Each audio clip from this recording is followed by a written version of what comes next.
Is it a coincidence that Mr. O'Sullivan owns the house of a drug kingpin, gangster? It is correct. Where we had a meeting, that house was bought by Paul O'Sullivan.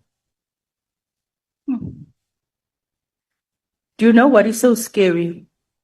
The evidence is from a decade ago, your report. Yet the same characters are still very active and in fact are the first to come out screaming after that press conference. And today again, they are the first to come out screaming, sending threats. 10 years ago and today they are still active. That is extremely scary.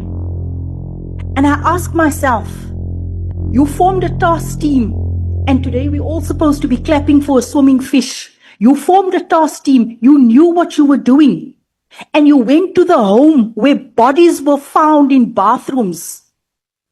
You're part of SAPS, and you use taxpayers' money, and you take members from every unit within SAPS to advance agendas because people want ranks.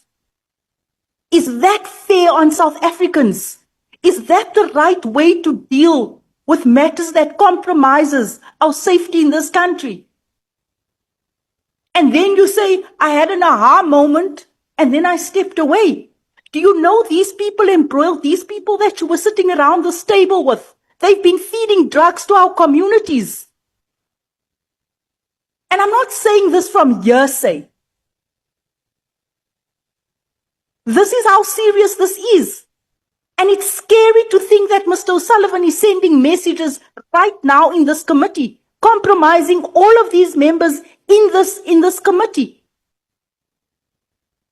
And you as SAPS had a task team set up. A task team not to deal with the safety of citizens. A task team to deal with plotting against your fellow colleagues. Does that make it right? Not at all. That's why I reported it. You reported it, but you were part of it. There's no holy cows in this. There's absolutely no holy cows in where we find ourselves. So people can't participate, and months later they have an aha moment, and because they come here and they speak truth, we're supposed to be clapping hands. You were part of the harm. And you need to be held accountable. Am I correct? No, you're not correct. Honorable member, You're not correct. may you please not pass judgment on the witness. Ask him questions and allow him to respond. The Yes, moment but- I realized, Chair, I reported. understand where I'm coming from. These people, I cannot understand, Chair, how SAPS members can go to the home where women were murdered, where bathtubs were filled with blood, and they decide to host and have meetings at a crime scene. We cannot be calm with it because that person that was sitting in jail was selling drugs in our communities with all the networks. No, I hear what you are saying, Honorable James, but we said that the witnesses who are appearing before us are not suspects.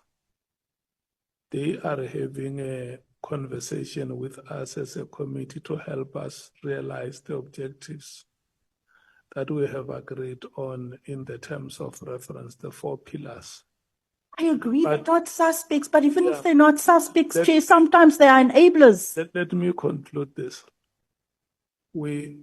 Because nobody has been charged here or has been found guilty, has been convicted, let's not cast aspersions at them. Even those that are convicted, we still believe that they can be rehabilitated. So just have a conversation with the witness, ask him questions, let him respond to your questions.